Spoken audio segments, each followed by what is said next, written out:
So welcome guys. Thank you for coming. Let me actually go live in the Facebook group. I want to thank everybody who came in today for today's presentation. So tonight I'm going to be talking about how to grow your online business, right? So 2021, 2022 is the year of the Great Resignation. A lot of people are either leaving their jobs or realizing that they need a side hustle to sustain themselves or to live the life that they want to live. So this presentation is just going to go about how to grow your online business. It's going to teach you some tips and tricks that I use with my clients. If you have any questions, I'll try and stop to answer them. We can also do a Q&A at the end of it. And I'll just, monitor the chat to see if you guys have any questions. So this is geared towards coaches, consultants, and creatives in service-based businesses. And we'll get into exactly what that is in a few. If you guys like, you can put in the chat, where you're from and what you do. If you're a coach, if you're a consultant, if you're creative, if you're like, I don't know what I am, I'm here to kind of find out, hopefully I can help you out with that. So how to grow your online business, what we're going to go over today. So we're going to start off with an introduction so you can get to know more about me. Again, I don't even know if I said my name, but my name is Rosie Sellers. I'm a marketing expert and coach, and I help small to large businesses just figure out how to connect with their client and to sell more. So we're going to go over like what to offer as a coach and a consultant and also a creative, where the clients at, where you can find your clients. I would say the biggest question that I get in my DMs is like, hey, I'm new. How can I get clients? So if you're looking to get clients and you don't have a big ad spend, this is going to be a really, really good presentation for you. Hey, okay, I got somebody saying hi on Twitter. How you doing? All right, this is gonna, and I know you're a coach, so this is gonna be a great presentation for you. It's gonna really, the meat of the presentation is gonna go into how to grow your business using organic marketing, which is great for people just starting out or who may not have a lot of ad spend, because these marketing strategies are gonna be super low cost. A lot of them are free, and you're just gonna have to put some time into it. And then bonus, special surprise at the end for those who stay to the end who are paying attention. I'm going to have some special prizes for you guys. All right, let's go to the next slide. So my name is Rosie Sellers. Again, I'm a marketing consultant and coach. I have over 7 years of experience marketing from small businesses to large corporations. I started my own marketing agency firm in 2018. That's when I decided to go full-time, kind of full throttle with this. And along with owning a marketing agency, so my marketing agency is called The Cool Kitchen, and it's centered around hospitality, restaurants, and food and beverage brands. But along with that, I've also started helping coaches, consultants, and creatives attract their ideal clients and create consistent revenue for their business through organic marketing.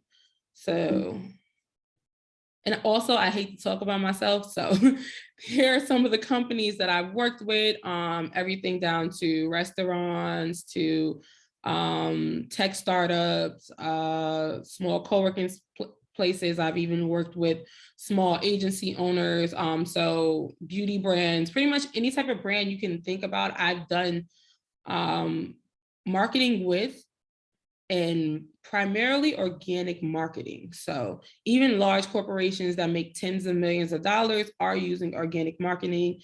It is a tried and true method. It is something that we all should kind of, add into our repertoire. So let's go on. Oh, and you can also just learn more about me. And if you wanted to work together at rosiesellers.com. Again, I don't like talking about myself. So we're going to move on to who I help. Who I help are coaches and consultants.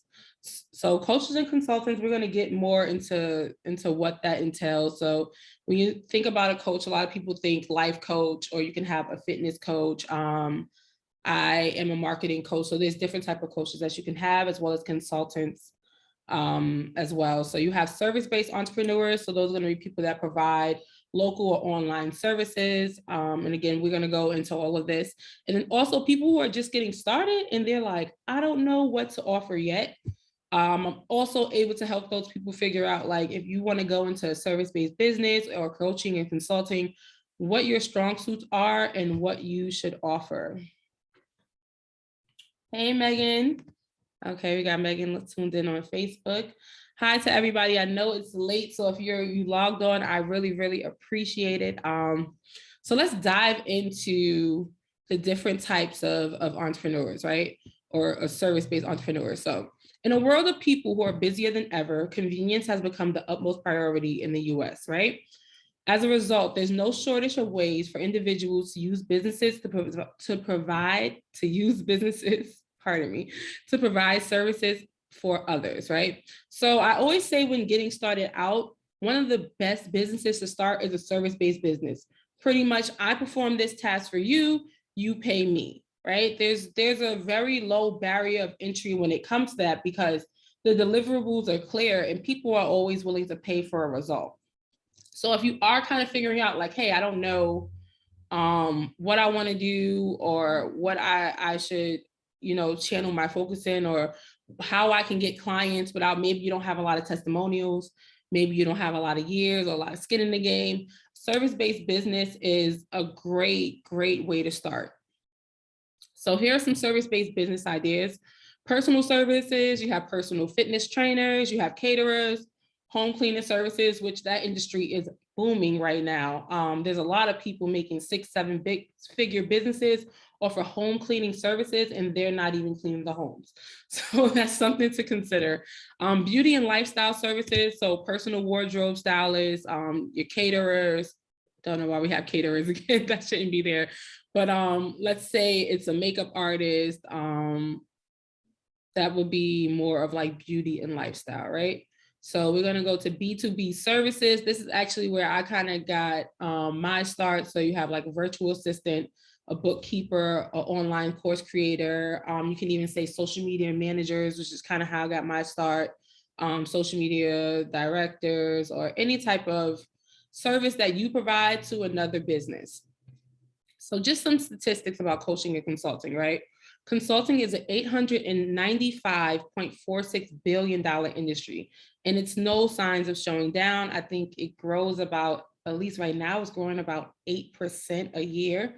The coaching industry market value will reach 20 billion by 2022. Now, the coaching industry in 2019 was worth about 7 billion. So within 2 years, it's pretty much tripled its value, which shows that there's not only a lot of people jumping into it, but it's a lot of people jumping into it because there is a need. So a lot of people kind of get confused with what coaches are, or what consultants are, like what are the differences, especially because you have a lot of people offering hybrid services. So one of the main distinctions between a coach and a consultant is that coaching requires developing the client's abilities to solve the problems themselves, right? So you're going to set goals, you're going to set accountability, but you're allowing them to kind of come to their own conclusion with all of the guidance and the resources that you have.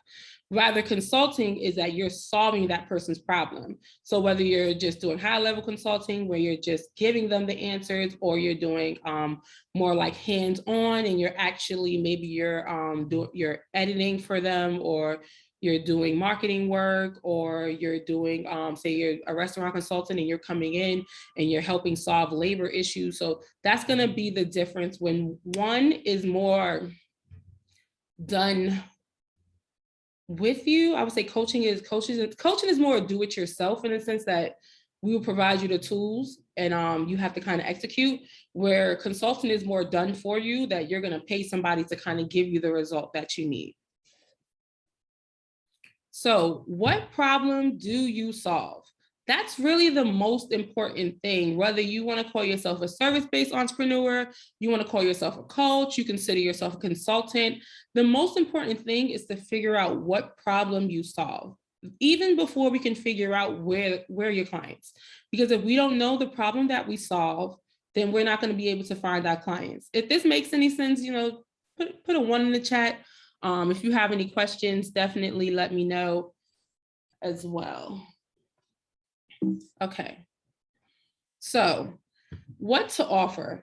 Here's a few things. If you're getting started out, or maybe you have like 1 or 2 signature programs, or you have some product that you offer and it's just not going how you feel it should go, you're not selling, or people aren't responding to the offers, here's some things to consider. Your strengths and your expertise, right? So when I started out doing marketing years ago, before I even got into being paid to do people like social media and email marketing, things of that nature, I was the girl who would like jazz up her MySpace page. Like I knew the codes, like my top 5, my top 3, I turned into like a top 10 before it was even like allowed. Like I was the girl who was always on the internet. I don't know if you guys know what Skonex is, but I was on Skonex in high school, which is kind of like I would say the first Facebook. So I've always been kind of tech savvy, and I've always been good with writing, right? So it was natural for me my actual first paid gig was writing for a local newspaper, doing like interviews with entrepreneurs, right? So it was natural that I fell into that because I was always a good writer and I was always like tech savvy online. And I loved, social media before I even realized what social media was. So that's something to think about as you go into what you should offer, as well as if you're trying to tweak your offer and it's just not landing with people, or you don't feel confident in your offer, think about what you're really strong on and kind of create a signature offer around that. Also, what do you enjoy doing the most? There's nothing worse than creating a business and looking up and being like, I hate this, right? Because a lot of people are trying to escape their jobs because they don't like their jobs, or they don't like maybe the restrictions it puts on them. And the last thing you want to do is create a business that has that same kind of cycle to it. So when you're going into what to offer, you want to think about something you enjoy the most. So I said that, I kind of got into writing. My first gig was writing, but I don't consider myself a writer. I don't love to write. I realized early on that I didn't enjoy it. So what I decided to do was kind of pivot and create a business around social media and content creation, because those were things that I enjoyed. So again, you really want to think about what you enjoy, because you don't want to end up just doing busy work or work to make money. You kind of could have stayed at your job or just poured more into a job for that. And again, there's nothing wrong with having a job, like at all. Please don't take it that way. I just think that even if you do have a job, it's definitely good to have something that you own and offer for yourself.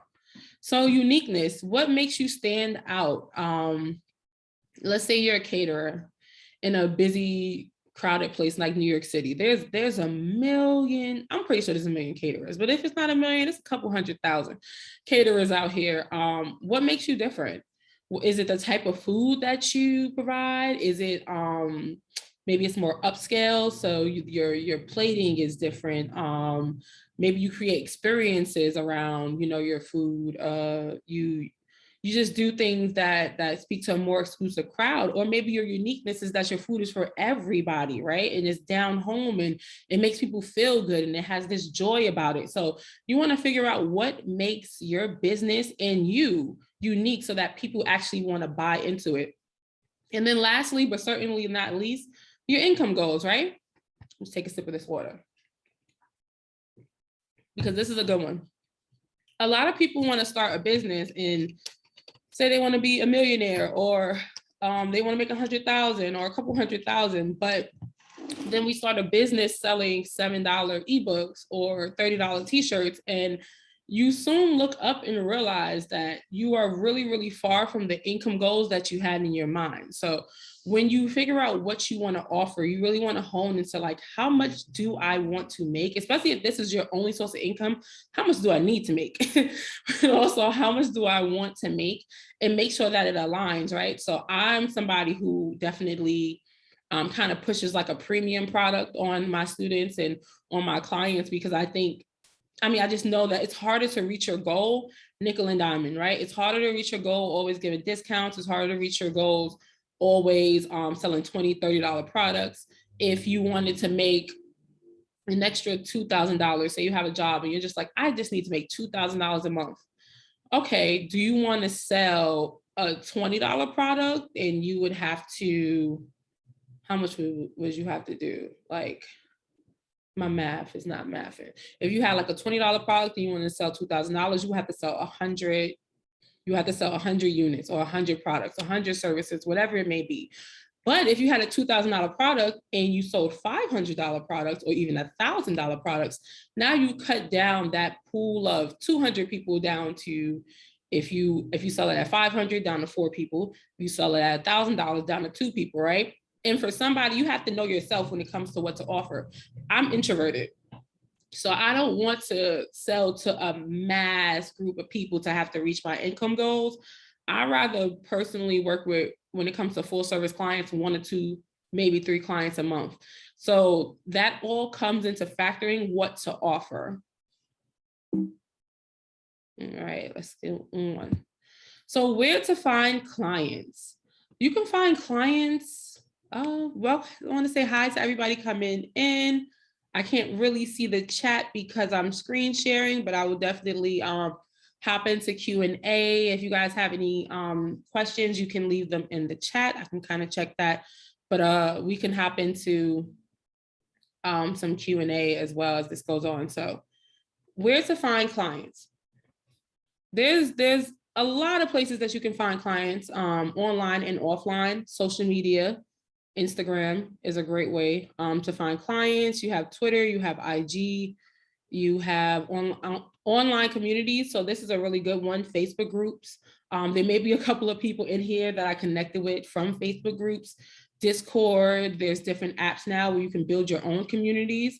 Or you can join other like-minded communities, and then you're able to network with people who either are solving the same problem as you, but if you're looking for clients, you want to look for the groups that may have the problem that you solve, right? Referrals. Don't forget word of mouth. Word of mouth is huge. Like sending a text message out to, your closest friends and families and colleagues, and sending an email and letting them know, like, hey, I just started a new business. This is what I'm doing. If you know anybody, let me know, right? We're not gonna be one of those people who are like, oh, my friends and family don't buy from me. I'm not rocking with them. No, it's not that type of situation. It's just really putting the word out so that people are aware of what you do. So if I know that, hey, like you make amazing cakes for, personal events, and for birthdays and weddings, then okay, you may send me a text message and I may not have a use for it now, but maybe a month or 2 later, somebody's like, oh, I'm in a bind and I need a cake for my wedding. Boom, you may come top of mind. So you always just want to get the word out about what you do and that you're looking for clients, because though we're going to talk about content creation and attracting clients, people have to know what you do in order to actually become a client, right? Let me know if that makes sense. And again, let me know if you guys have any comments, any questions or comments. So let's go back. I may have to go out. Okay. So in-person networking, this is something that a lot of people kind of gloss over. And I know we live in a digital society where we just, want to be online, want to be a little more autonomous. Maybe my feelings won't get hurt if I don't pitch in person. And I'm not saying when you go to in-person networking events to always pitch, right? But a lot of the connections that we make, especially those high level connections, people are going to want to hear you speak. They're going to want to talk to you. They would even love to meet you. So just going to in-person networking events, conferences, trade shows. Last year, I went to a couple of conferences and I invested heavily in that. And I would say that it was really, really worth it. I was able to get clients. I was able to get a lot of referrals. And I was also just able to get a community around me that sees things differently and that pushes me. So there's a lot of benefits for in-person networking as well. So who are you looking for? Before you join every Facebook group in your industry, before you go to every conference in your industry, before you send out all of those emails telling people like, hey, let's take me, for example, I do marketing. Who are you looking for? Who are you looking to market to? Who are you looking to provide a service to? And it can't be everybody and a mama and a cousin, and it can't be everybody 18 to 45 years old. And it can't be, it can't be everybody. It just can't be everybody. So what we're going to do is kind of hone in on who you're looking for before you start going in and prospecting and trying to find clients.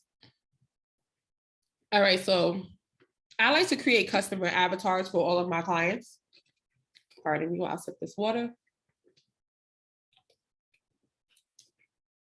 creating a customer avatar is super helpful, right? It's going to be this one profile that details everything about your ideal client. Now, I don't want you to get too, some people rather do like a demographic. And for me, let's say your demographic is women 20 to 40, works part-time, has a part-time business. That's great. But I like a customer avatar because it gets really, really specific on who you're looking for, right? So here are some of the things that you should know about your customer avatar or your client avatar. You need to know their age. And their age isn't, again, 18 to 48, because an 18-year-old and a 40-year-old are thinking about two different things, right? Should be a person. Like my customer avatar, my client avatar for my email marketing business, his name is James. He's 32. He has a fairly new firm and he makes over $100,000. Now, did I work with some females for email marketing? Sure. Were majority of my clients men for that particular service? Yes, they were. I was still able to speak to my female clients, even talking to James, my customer avatar. So when you see gender and you see age, don't get too hooked up on those things, because yes, you will have clients of different ages and gender. It's just really, really getting specific, right? So what is their position and responsibilities in their work? Are they the CEO? Or are they like in their business working every day? Are they a solopreneur? Or are they a full-time 9-to-5er looking to start a business? All of this is going to be different. You're going to talk to those people different, right? So you want to see what position and what responsibilities they have in their work and in their business. Very important, pain points. You want to know what makes them tick. Like, what are they struggling with when it comes to their business? What is the biggest thing that is stopping them from getting off the ground? And to be honest, if you're making, because this workshop was geared towards fairly new entrepreneurs who may be making less than 5K in their business, there's only really 3 or 4 things that you're not doing right. If you are struggling to grow past that point, and that includes like positioning, messaging, marketing, and sales, right? So you want to find out what their pain points are and how you can kind of solve that problem. All right, I have a question here. So I bake. How do I figure out my target clientele? Also, do I fix my brand according to the clientele I want, or can I work with the clientele I have and start to shift, or is it a waste of time? Okay, that is a very, very good question. That was a direct message, but I read out loud, but I thought it was in the chat. So that is a very good question, Sharon. I'm gonna get to that, because I think that's something that everybody kind of struggle with, because when you start a business, you may start at one point, right? And then your clients, and we're getting into this more when we talk about a sales journey, your client may end up being the client, like when you get into business, you're at one point and you may grow and you may still have clients who are at that point, but you are desiring to be over here, right? So it's hard to feel like you're leaving clients and it becomes a struggle. So I'm gonna answer that in a moment. What similarities do you have with your avatar is something that's important, because that's gonna allow you to connect and be able to sell more. And then what are their goals and how can you help them achieve them? So, okay, so let's going back to Sharon's question. I believe that you should set your brand up in your marketing for the client that you want, for this client here, for your ideal customer avatar. If you have clients that you feel are, and I think this is probably like a price point issue, let me know, because I know sometimes like when you start off, especially with service-based businesses, you may offer cheaper pricing, and then as your skill may get better, or your desire to work with higher budgets or just have bigger, scale productions of what you do, that may change, right? It's definitely the price point. So yeah, I mean,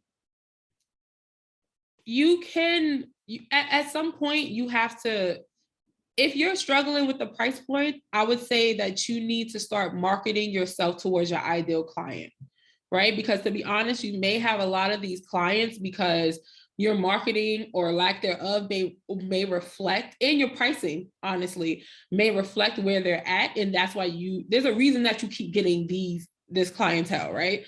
And it's no fault of your own. It's just we start where we start. But I would say to start marketing to your ideal client, right?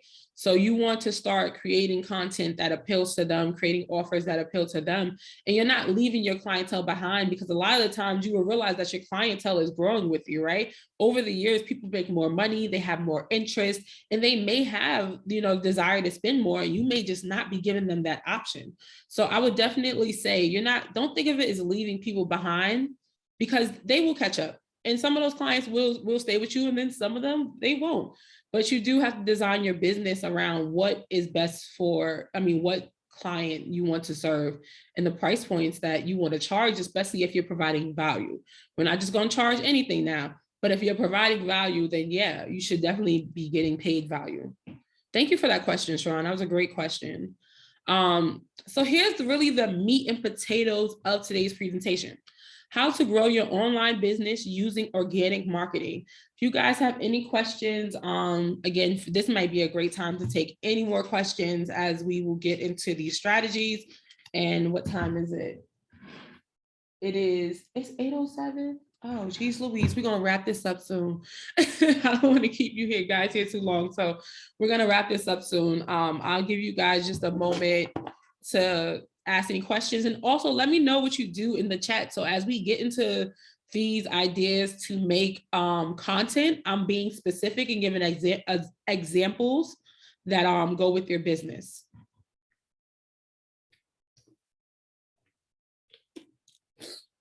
I really can't believe I almost did this presentation with no water. I had to run out and get water last minute. It was so needed. Okay, so let's jump right into it. 3 ways to grow your online business using organic marketing, right? So I love organic marketing. I'm gonna slide down a second. I love organic marketing because I don't know if you, for the guys and gals that weren't here earlier, organic marketing is one of the best ways for coaches, consultants, and creatives to grow their business, right? This is gonna be really hands-on stuff. You don't need a bunch of ad spend. This isn't paid marketing, which,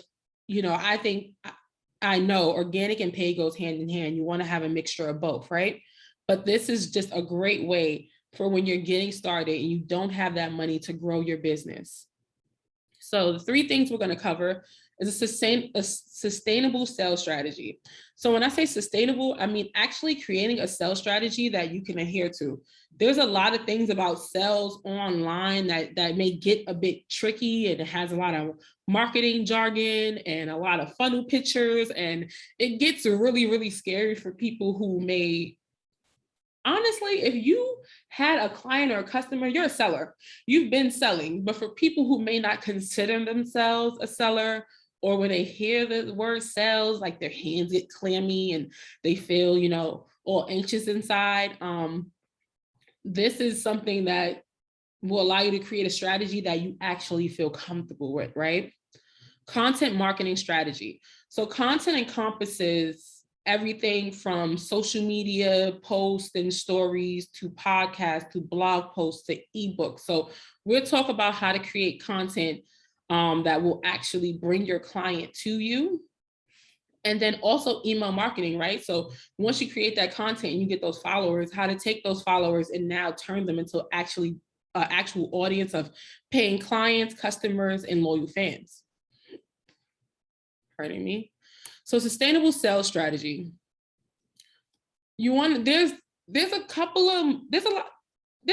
a few parts to sales strategy. I would say 5 or 6, but these are the most important to me, right? So when you start your sales strategy, you want to think of a way that you are either attracting and prospecting, right? So attracting would be putting out content that is talking directly to your clients and your customers' pain point, right? So everybody who is, I do have some bonuses at the end, but I'm gonna make sure that everybody gets my my worksheet of 15 questions that you should have to find out your customer avatar. Because once you find that customer avatar, then you know how to write copy and how to create posts and how to create reels and whatever content it may be that attracts them.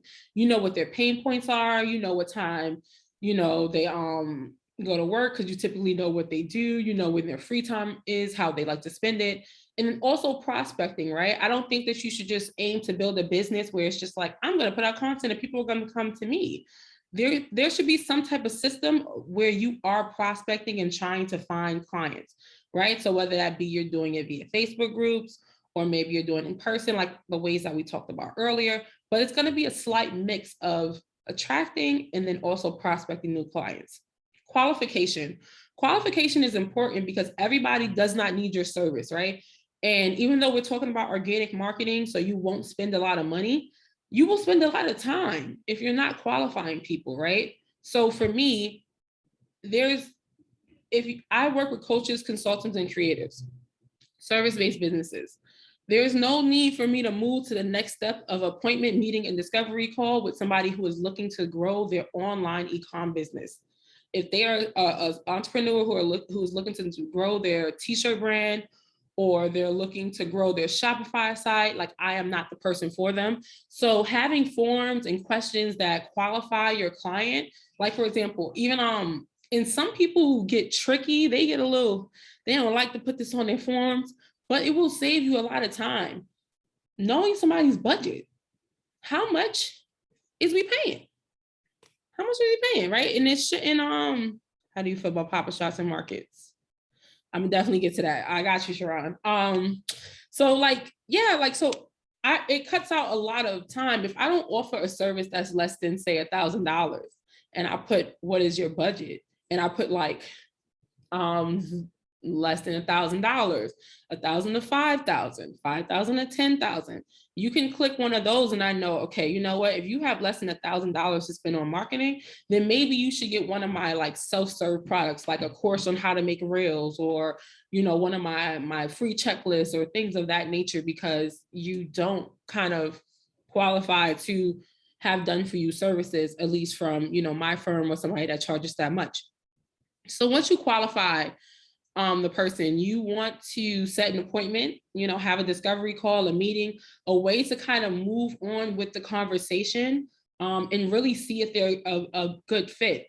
So something to keep in mind when you're selling a solution you are not convincing, right? So when we get on this discovery call or we make this appointment, take the pressure off of yourself, feeling like I gotta sell them, I gotta close, I gotta convince them. You're not in the business of convincing people that your service is worth it. And this is why marketing is important, because the more appointments that you have, it's really a numbers game. The more calls you can book, essentially, even if you're not the best seller, if you're an okay seller, the more clients you can get or customers you can get. And you'll start to realize that you need good fit, you need good fits, especially when you're getting busy. You don't just need every and anybody. So you definitely want to get on the call with the notion of not convincing and just really hearing out, is this a good fit? Can I solve their problem? How will we work together? Once that's done and they're through that part of the journey, you're going to send your proposal, your offer, or say maybe yours have an extra step and then you do a presentation. Your discovery call may be 10 minutes. You're just like, you know, want to get to know them. Then you may do a formal presentation and then an offer. So you kind of want to go through those steps. So just to get back to Sharon, the question she had about markets, I think that markets are great. And I think that it's all about research, right? So if you're a baker, it may be good to go to some markets that you know, have sweets, maybe if it's a holiday thing or something specific and it does a lot of traffic.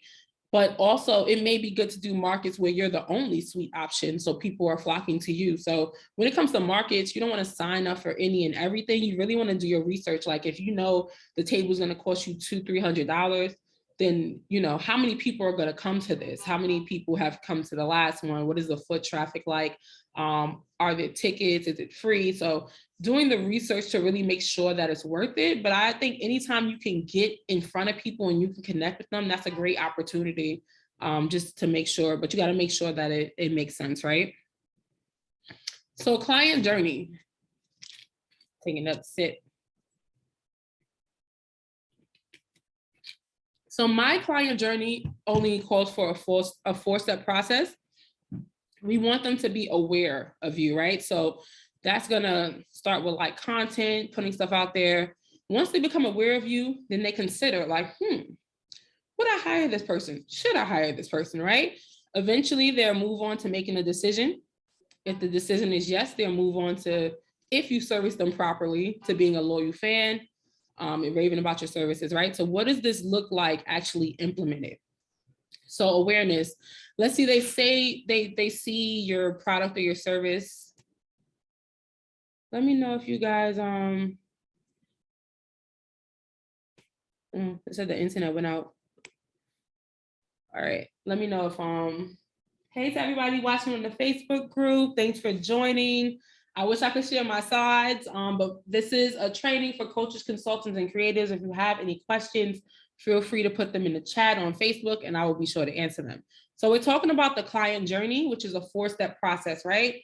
So what this looks like with organic marketing, especially when you start on Instagram. So for me, awareness would start with me posting to my Instagram post or my stories and say like they decide to follow me, right? They like my content, they hit the follow.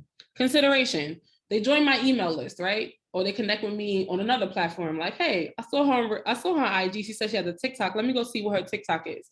Now you're kind of like top of mind, somewhere in their mind, and you're able to move from awareness to consideration and kind of float around, right? This is getting a client and a customer is like dating, right?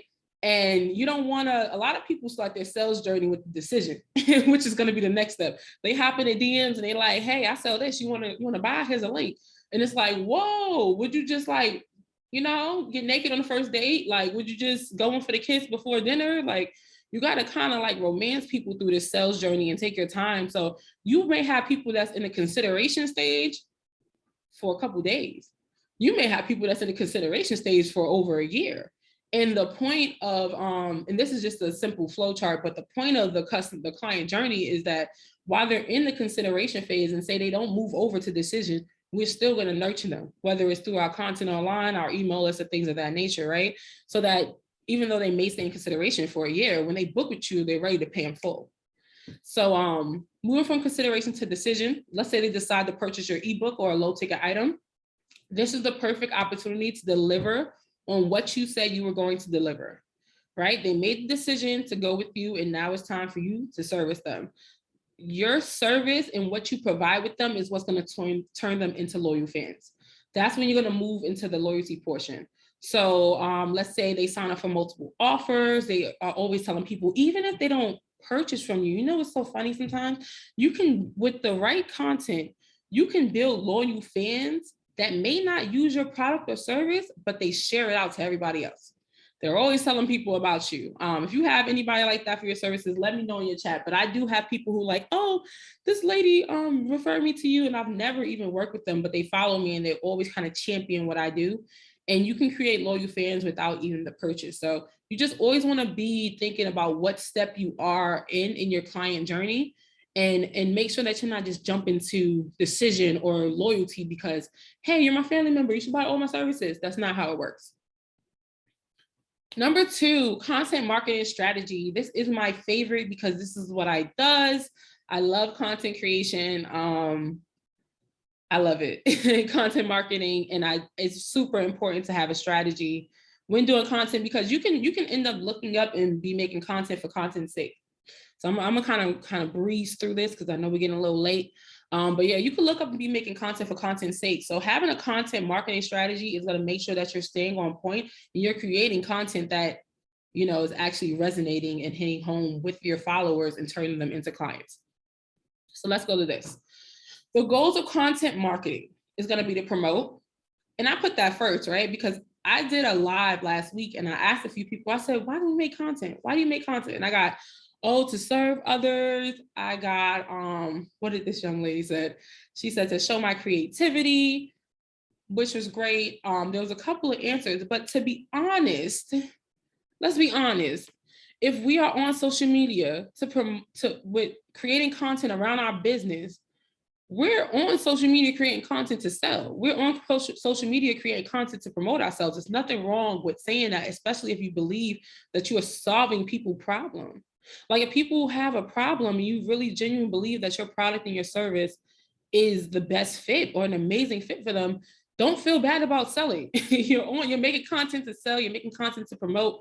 So that is why we make content, right? So that's an important goal of our content marketing. Educate. People don't want to be sold all day. People want to be sold to, and they'll tell you that they don't want to be sold to. So you have to make sure that you're giving people information, you're pouring into them, and that you're giving them something of value, right? And then when you educate people, a lot of the time they want to educate other people. So they're either share your stuff out on social or even word of mouth. So that's an important piece to keep in mind. Engage. We make content to engage with our audience, right? We don't just want to talk at our audience. We want to create this kind of like tango, this kind of dance. We want to be able to get to know them to get to know us. And then also just sharing engaging content allows people to share beyond your social. So they may share it in their stories. They may remix it in a reel. And creating engaging content is a great way to grow your audience. You grow your audience, you have a bigger pool of people to sell to, which typically gets you more clients, right? So I'm just gonna go over 3 quick content creation tips because it is getting late. Okay, long form content. Long form content allows you to break it down into many pieces, and it gives you an advantage in making content strategy, right? So a lot of people will say, I don't have time for long form content. Like, I don't have time to start a podcast. I don't have time to write a blog post.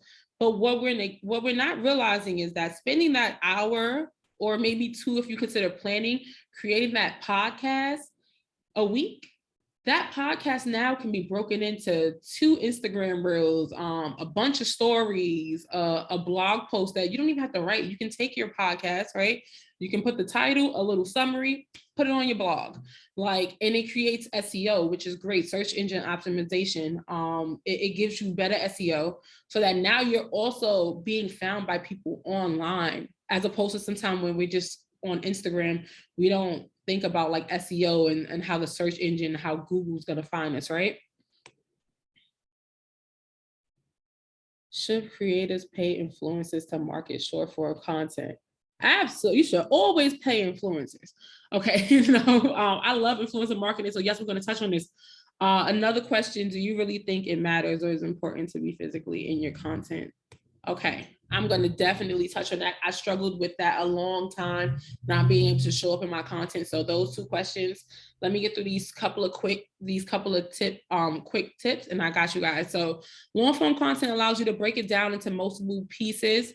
Again, gives you an advantage of content making. So let's think about long form content ideas, right? So long form content includes blog posts over 700 word, podcasts, videos longer than 5 minutes, ebooks, live streams, case studies, all of that jazz. It's very easy to repurpose, and that's why it's one of my favorite things. Think of long form content as a meal, and then short form content is going to be your snack. So your short form content is going to be like, regular Instagram post that maybe is not super, super long. It's going to be stories. It's going to be 15, 30-second reels. It's going to be TikToks. It's faster to produce. It's easier to consume.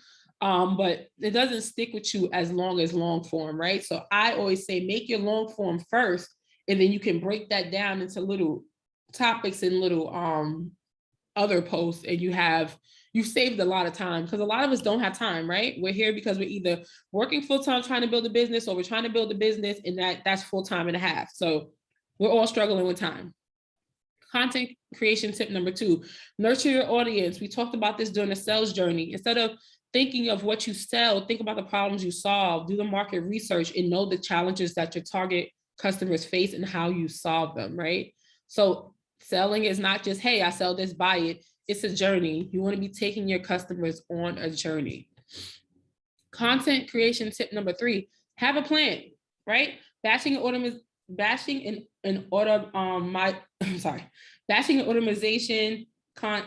is great for content creation. You're able to organize, you're able to save time. So maybe if you do long form content in the form of a YouTube video, in short form as far as IG Reels, then Wednesday may be the day that you do all of your video content, right? And then you put it into something like Facebook Business Suite or later and you automate it, or you hire a VA, right? I know we don't want to spend a lot of money, but sometimes we can go on Fiverr and just have people automate stuff for us or schedule stuff for us. So you want to make sure that you have a plan for how you're going to distribute content, so you're not just holding on to it or you're not producing it at all. So email marketing. Before I get into email marketing, I'm gonna save you guys the question to the end so that we can really have a good conversation about it. Let me know if that works, because I'm gonna run through this real quick. Email marketing is something that a lot of new solopreneurs, coaches, consultants kind of skip and gloss over, but it is well worth the money. I believe it's something like, for $1 you spend on email marketing, you make $34 back.